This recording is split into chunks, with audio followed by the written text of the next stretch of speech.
Crossover again, Romeo. What a shot! Mula kay Carlo.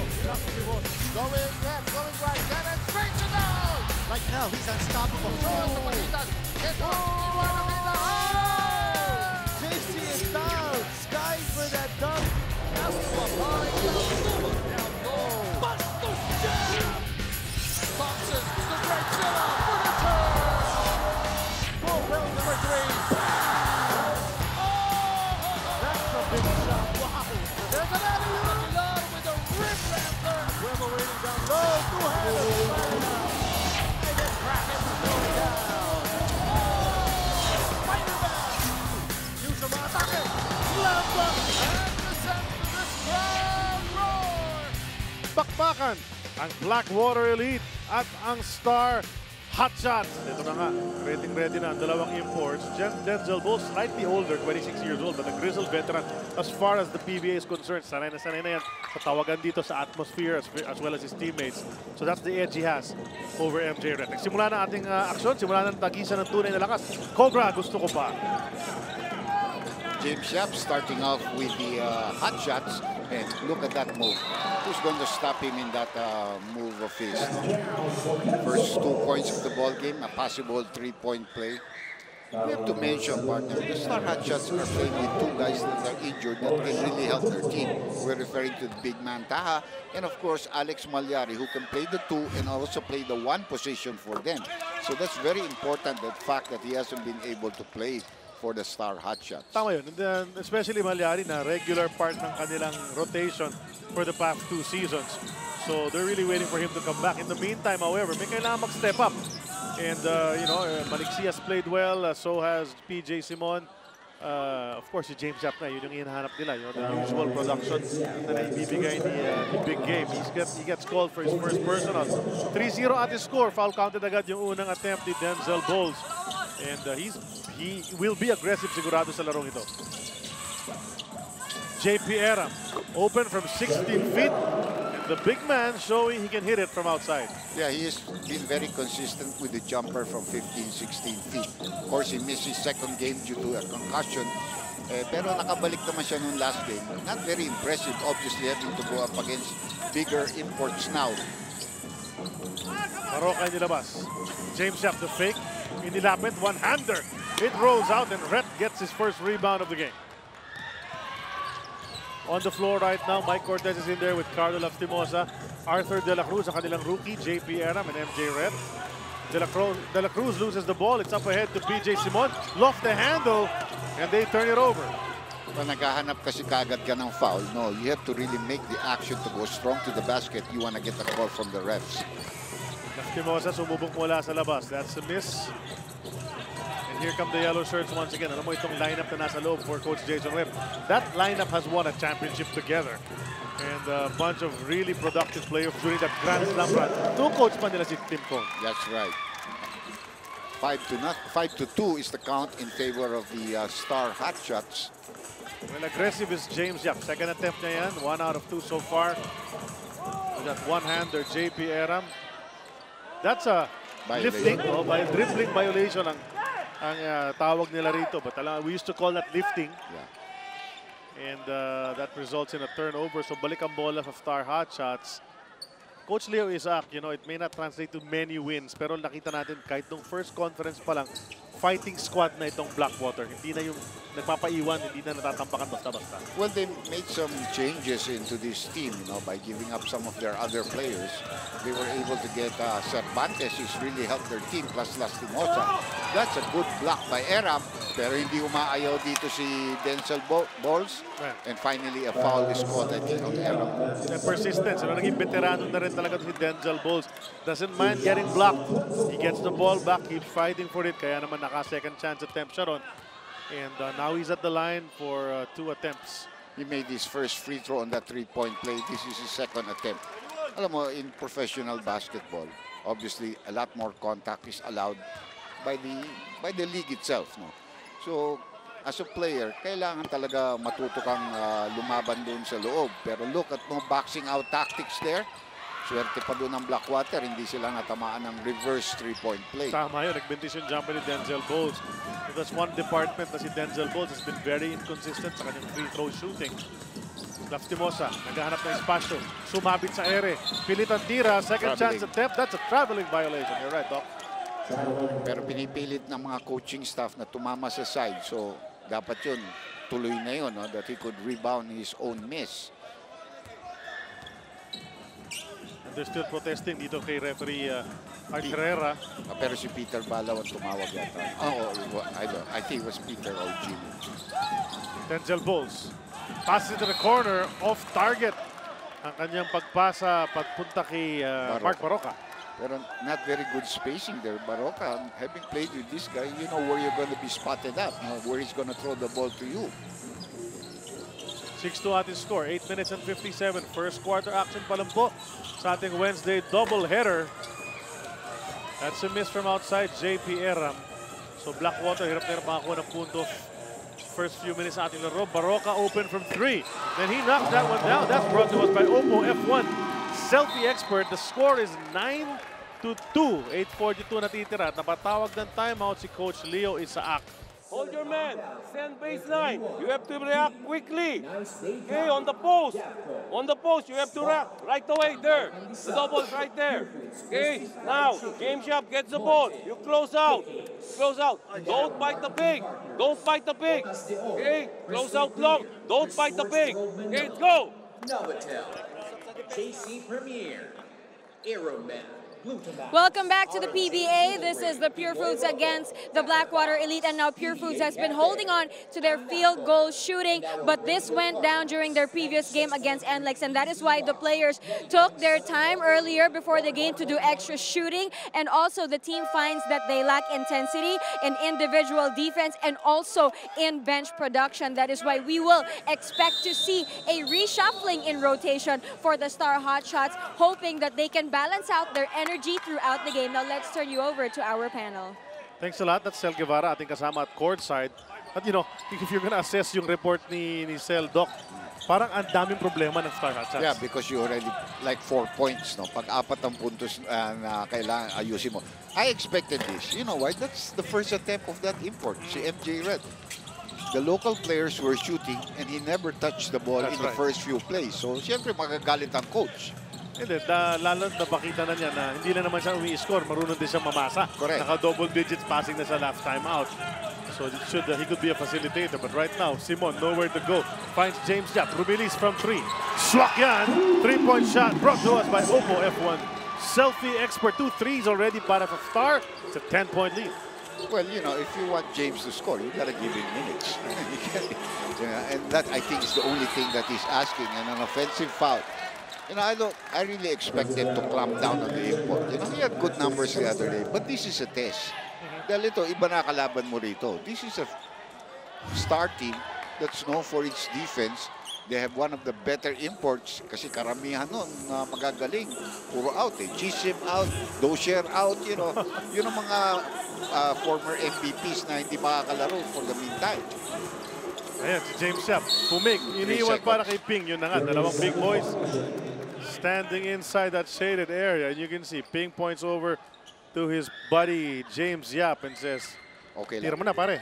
Yeah, but you know, that point is okay because you set up a nice play, but he was challenged. He was willing to give up the ball. Hindi naman tira lang ng tira si James kahit wala sa lugar. Ito si Mike Cortez, yan, a two-man game. They go into MJ Red. Quick move under the defense. Dito si Mark Pingree. First 2 ng import. Couple of touches now for the import. Obviously coming off the timeout. You want to give him a lot of touches. They were scoreless, Doc, for about 5 minutes. Itong Blackwater. Oh! James Yap. Mainit ang production dito sa ating first quarter. 8 puntos na para kay number 18. Timosa, gumagawang espasyo. Spin move. That's a miss and they're running. Itong naka-yellow. Baroka, the lob. Denzel Bowles! Lob yun para kay PJ Simon. Pero sabi ni Bowles, I'll finish this. Well, nung araw, ito talaga is starting 5 ng Star Hotshots. That's right. Binalik mo lang, parang retro lang. Ibinalik mo. And they are all synchronized. They know each other very well. Art De La Cruz outside. Shot! Knocks down the 3 mula dyan sa kaliwang kanto. Nakatref na rin itong Blackwater. I really like this fellow. He's really going to improve. He's actually power forward, yeah, but he can convert to the 3 and he's got a good range from the outside. There's a lot of finesse in this game. Yeah. Galing pa dumipensa. Ito He's nagdadala young. pa ng ball, ha? Medyo bata siya eh. So, you know, that's a big advantage. Oh, that was a very tight pass. Good dive. Oh, grabe yung hustle ni JP Eram. Fighting for that ball and the presence of mind to call a timeout immediately. Both teams now warning for delaying the game. So yun na. Di na nila pwedeng ulitin yan mamaya na magpa-delay ng game either way. It will result in a technical foul against that particular team. Lots of strategizing going on. Halfway the first quarter pa lang tayo. Mike Cortez. Wala naman sa kanan. That's a long 2. So good save by Eram. They burned the 30 seconds, but they got 2 points out of it. The lead is down to 8. Tingnan natin ano magiging discard nito Star Hotshots. You know, they have started games very well this conference, Doc. Yung end game, yung problema nila eh. Travel yun mula kay Mark Baroka. In contrast naman, yung Blackwater, they just keep on hanging in there, and then they have a nice fourth quarter, courtesy of Lastimosa, sometimes Will Cervantes, and also Art de la Cruz. Short on the jumper, MJ Ret. James Yap goes to Baroka, the quick burst of speed. Diretso sa basket, bintis ang layup, ngunit may tulak daw mula sa likod. Looks like Carlo. Hindi, Mike Cortez matatawagan ng kanyang unang personal, the Cool Cat. That's a good call by referee Art Herrera because libre yung lane. Eh, tumulak na lang si Cortez. Now, of course, Baroka will use his speed against Mike Cortez. No? Knocks in the first free throw. Mark Baroka, maganda laro niyan sa kanilang unang laban in this conference. And then last game, maganda naman ang stats niya off the board, no? Putting numbers in every category. Yun na nga lang eh. Bumitin sila sa dulo nung naglaro sa PBA sa Binyan, Laguna last Saturday. Well, after him, they got Melton. And maybe sometimes they can use Mark Cruz, no? Nice pass by the import. Yun yung sinasabi natin kasi ito si MJ Red, meron talagang passing skills. And he's not Shy. Oh, he's not shy to give up that ball. In fact, very willing. Baroka, konting problema. Huli. Oh, huli na. Yung arms pa naman ni Art de la Cruz and quick hands. Number 1 in the league in steals. Able to get that ball and get the jumper in the lane. Parang hindi na siya rookie. Rookie medyo matatarantadong. Baka ma-double ako. No, he put the ball on the floor and took it hard to the basket. PJ, one-hander. Favorite shot. Talbog. Alam mo, lalabas na pero hinigop nung rim. Favorite shot. Back to an 8-point lead. 4 minutes and 27 seconds left sa ating first quarter. Dok, yan ang hilig ng mga Star Hatchet players, yung one-hander na yun. Ping Reese, Yap, PJ Mark Simon. Baroka. Baroka rin, no? Ito si PJ, they're running once more. 4-on-2, may numbers. Hesitation, mupiti ng hook shot ni PJ Simon. Lastimosa, eluding the defense. Yan pa isang one-hander. Nagmintis nga lang, but Art de la Cruz open once again. Short on the shot and Bowles losing it, blocking it away. That's a good call. No call because that was not goaltending. Oh, good recovery para kay Denzel Bowles. Let's see if Star can finish this. Another miss. At ngayon naman, running the other way. Balik-balik tayo rito sa ating first quarter. Carlo Lastimosa finally nakadalawa. parang nag-Euro step siya dun. Eh. Don't stay here. You gotta go all the way. Transition. We've already given up what? 5, 7 points on transition, huh? Okay.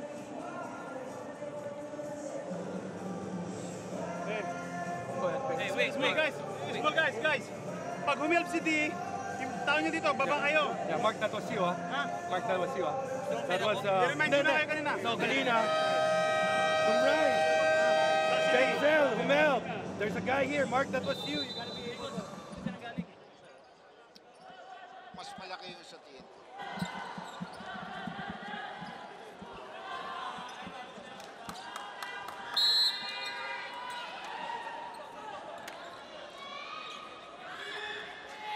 Nagbabalik ang Sports 5 coverage ng PBA Commissioner's Cup. Mamaya, ayan, si Calvin Abueva andyan. Kanilang bagong import to his left. TNT versus Alaska will follow this Star versus Blackwater game. Once again, Charlie Cuna together with the Dr. Andy Howe. PJ Simon, pumik, 2 beses. Puts it up and in. Double digits na si Big Game.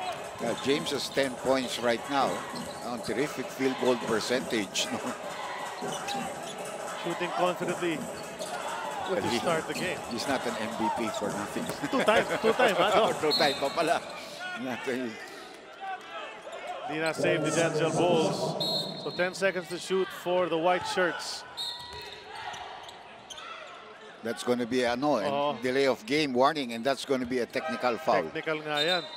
Samantalang, pinapaalala natin, magparamdam sa inyong paboritong PBA idols. Use Shout, a new way of expressing yourself quickly and easily. Punta lang sa sports5.ph. Look for the Shout tab and magbati sa inyong mga bida dito sa Liga. Libre po ito. No registration required. And we talked about that earlier, diba? Kasi both teams were slapped a warning for coming out late dun sa mga timeout nila. So that delay of the game of PJ Simon is a technical. Pero hindi naman pumasok yung tira ni Lastimosa. Marami na sumasali dyan sa shout, so makisali na kayo dyan. Tama yan. SHOWT yan, ha? No. Miss from outside. 1 out of 3 mula sa 3-point area. Itong si Arthur De La Cruz. 8 ang lamang nitong Star Hotshots. It's tapped out by Mike Cortez. While we wait for this inbound, some substitutions going on. We'll turn you over to Cel Guevara. Dahil sa strong start ng Star Hotshots, mas nagkaka-urgency ang Blackwater Elite to play catch-up. And Coach Leo Isaac was telling his players, you have to make use of your basketball IQ. Back to you. Thanks. Well, you know nga, as a coach, you want all your players to play smartly, no? Kaya tinan natin kung ano magiging diskarte nila. Naghahabol ang Blackwater, Star Hotshots. Ito si Bulls at si Simon, parang out of sync yung dalawa. The rest of the team, maganda na pinakikita. But the two of them, they've been intercepting each other's passes and having a couple of miscues so far here in quarter 1. Yung sinasabi natin, nag-aagawa ng konting pwesto. And we have Frank Golia coming in for Erap. We also have Reyes, Rafi Reyes coming in for Lastimosa, who can't get his scoring game. 2 points lang para kay Carlos so far. Justin Melton, nandyan na rin. Oo, kaya maganda matchup yan kay Rafi. Si Maliksi, pinasok na rin, Doc. He scored well for them. In fact, he's the leading local scorer for Star Hotshots so far in this conference. MJ Ret, another basket inside, 4 points for the former Ole Miss Rebel from the US NCAA. Well, look at him already now. Had the chance. I covered one of their games, which they won against Mahindra. They're really strong going to the left. Can do a lot of things there. And may buwelo pag nakapunta sa kala. James, open na naman. Parang kitang-kita mo na. Oo, alam mo na eh. Doc, pagtanggap pa lang, parang na-excite na yung mga tao rito. Parang popcorn ah. Oy, bumili naman kayo ng popcorn dyan. MJ Red on the drive. He may have traveled. Yun na nga. Travel nga nangyari doon. Picked up his dribble too early. That's another turnover from Blackwater. And you know Star wants to capitalize. Ito yung pasa. Pingris finding Yap doon sa kabilang side. Mark has always been an unselfish type of player. Ang balita dyan, Cel. Okay, the Star Hotshots team has been very vocal about how much they want James Yap's A game to get back. That is why it was coach's decision to make James Yap a starter. At kahit ang kanyang mga teammates sinasabi na hindi talaga komportable si James Yap off the bench. They even noticed that. Back to you. Well, yun na nga. Looks like maganda read nila, no? Dahil dinart siya ngayon, 13 points first quarter. Ganda ng shooting percentage. Much better than the 27% clip na pinakita natin sa ating mga fans earlier. Well, if you're 0-3, you're gonna try anything. And now you have a star player there that you know is very capable of playing. You're gonna start him. Then see what happens. In fact, dami ng substitutions. 3 na ang nilabas. Andiyan pa rin si Yap at si Pingris. So you're leaving James Yap in while he's hot. Ride it while you can. Cervantes in the ball game. He's been making that shot. Actually, I talked to him before the game and he was saying, sana sir, tuloy-tuloy na ito. Remember, minsan nawala na ng team yan, nagta-try out na sa iba yan. Right. And very fortunate for these players na there are 2 expansion teams. Nagkaroon ulit sila ng oportunidad. And he's the only guy, well, he's played for both of them. Yeah. Went from Mahindra, traded over to Blackwater. Maliksi to James. Oh, that looked good also. Pero may double foul. Oh, Gilbert Bulawan and Mark Pingris. Medyo wrestling dyan sa ilalim ng basket. Jump ball yan. Kasi walang may possession nun. So it's gonna be a jump ball at center court. Gilbert Bulawan, sa height kulang yan, pero sa aggressiveness, physicality, papalagyan kahit kanino Sanay, dyan sa... sanay yan. Alam ni Sanggalang yan. Nakasama niya yan. That's right. Well, that was a very physical team nung San Oh, Sebastian. you have Abueva was there. Abueva. Ret versus Ping. Nanalo sa tip si Ret, pero napunta naman kay Maliksi. And Ping there, missing the putback. Rafi Reyes, napunta kay Ray. Red Cervantes, nakusap ko rin niya kanina. Nakakamayan ako. Sabi ko, baka naman mainit masyado yung kamay mo. Ngayon, Mapaso ka. Rafi Reyes, that's a jumper. One of 2 second-generation players on the Blackwater Elite Squad. Anak ni Elmer Reyes. Correct. You know, alam mo yung team na nagpapanalo, talagang malaki ang kumpiyansa ng player. Sangala, naipit sa ilalim. And to go back out to James. Good screen. Yep, goes to Melton. Quick pass to Pink. Ganda ng pasahan. Mafi-finish ba ni Sanggalang? Yes, sir! That was a hard finish because the pass was exacto, pero nandun ang depensa and the guy never did anything but jump up. Only 2 seconds, tumira ng 3-point shot ito si Bulawan.